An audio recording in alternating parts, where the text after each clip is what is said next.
Next, in the last lecture of comparator, we have seen the factors required for good comparator. We have seen characteristics of comparators.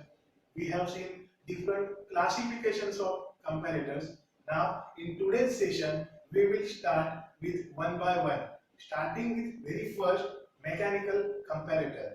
Now, since as we all know, mechanical comparator is the most robust comparator available in the metrology segment. It uses minimum number of gears, minimum number of technology like electronic or electrical, and it works on the basic of gear pinion principle. We will see in detail. Mechanical comparator is a self-control. Please note the point, self-control, and no power or any other source is required in the form of energy. Also, mechanical means for magnifying the small movement of the measuring stylus. The movement is often due to the difference between standard and actual dimension. That means a gear and pinion will rotate the component as per the visibility required in the optical segment, and the optical segment will either zoom in or zoom out the component details. The mechanical comparator is classified into following terminologies as: first, dial indicator, the very basic, very handy and very portable machine in the segment. Second is Johansson's microcator. Third is sigma comparator, and last is mechanical optical comparator, which includes instruments like profile projector, tool maker microscope, etc. If you can see from the left to right, the complexity goes on increasing. Therefore, dial indicator is the most simplified format of the comparator available. The method for magnifying is used as it is. We will see the dial indicator in detail now. It operates on the principle that a very slight upward movement, pressure on the spindle at the contact point is multiplied through a system of gears and levers. It is indicated on the face of dial by a dial finger. Dial indicator basically consists of a body with round graduated dial and contact point. Now instead of looking, we will go actually at the diagram where you can see clearly from the left corner there is a cap on the top. Next is a pointer which deflects according to dimensions, according to variations in the different workpieces. The small pointer gives the counter after one complete revolution. The rotating brazier is for adjustment of the dial indicator towards 0 point. The plunger is at the bottom, which gives or which senses the up and down movement on the workpiece. The backside view, or you can call it as a clear view, has been shown in the note diagram. On the right side, where you can see rack and pinion are the gears which operates. The plunger is connected or touching to the job, and a small amount of variation in the workpiece will be detected by plunger. Plunger will pass on the same force towards rack and pinion, and rack and pinion, please remember, is going to magnify the amount into the diagram as well as into the actual, and the working of dial finger is only to show the reading obtained by the plunger. Therefore, this is the most simplified format of mechanical comparator. Next,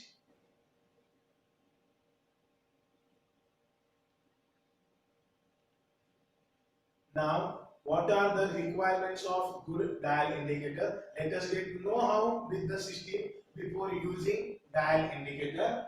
It should give trouble-free and dependable reading over a long period. In the very first lecture, I have talked related to accuracy and precision. So we have seen one more point, repeatability, that is the ability of the instrument to produce consistent, accurate result, or the ability of the material to produce satisfactory results. So that is one of the condition of dial indicator. The pressure required on measuring head to obtain zero reading must remain constant over the whole range. This is a true statement because unless and until the dial finger is reached towards zeroth point, we cannot process for the standard readings. The pointer should indicate direction of movement of measurement plunger. Now if we consider parallax error, so if we don't know whether plunger is going to move and the dial finger is going to give clockwise or anti-clockwise movement, the readings cannot be obtained. The accuracy of the reading should be within close limit of the various sizes and ranges. That means after a set of consistent readings, we have to obtain a mean reading, and that mean reading has to be calculated for the entire range. The movement of the measuring plunger should be in either direction without affecting the accuracy, as we have stated earlier. The pointer movement should be damped so that it will not oscillate when readings are being taken. So these are the essential conditions of good dial indicator. Since we know about dial indicator, its working, we are going to see n number of applications that we have taught in the previous lecture. I have enlisted few for your convenience.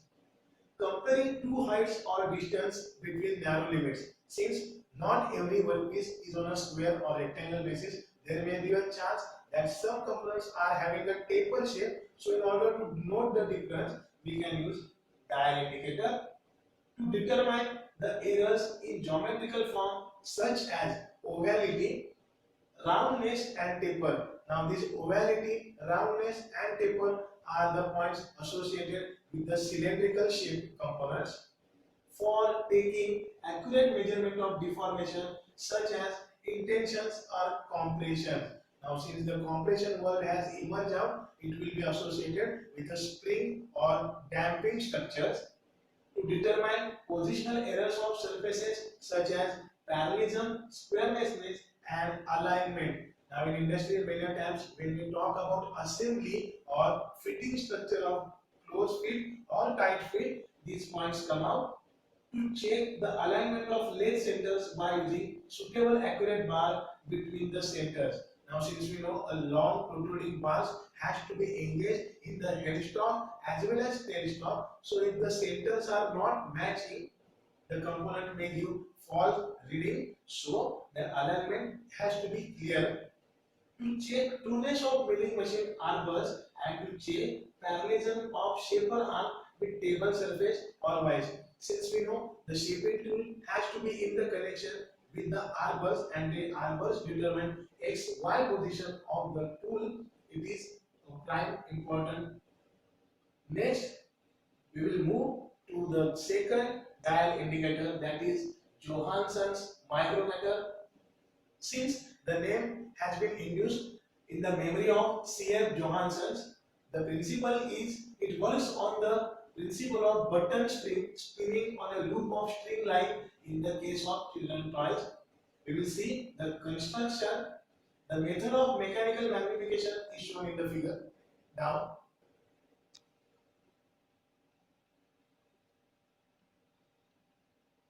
the diagram indicates for Johansson's micrometer. If you can see from the left end, the cantilever string is attached to the bell crank lever by a string. The string is made up of twisted metal. Please have a note on this point.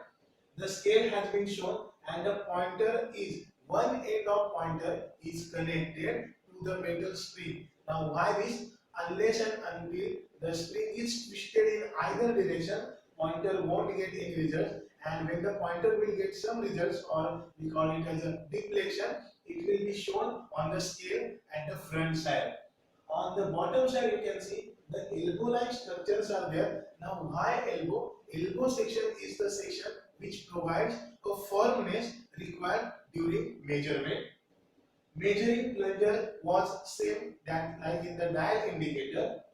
Now this slit washer will provide any of the up and down movement to a restricted position, because if the slit washer is not in the working position or it has been eliminated, the plunger will not be limited to certain position. It may go too up or it may go too down. So in order to restrict the motion of the plunger, the slit washer has been given.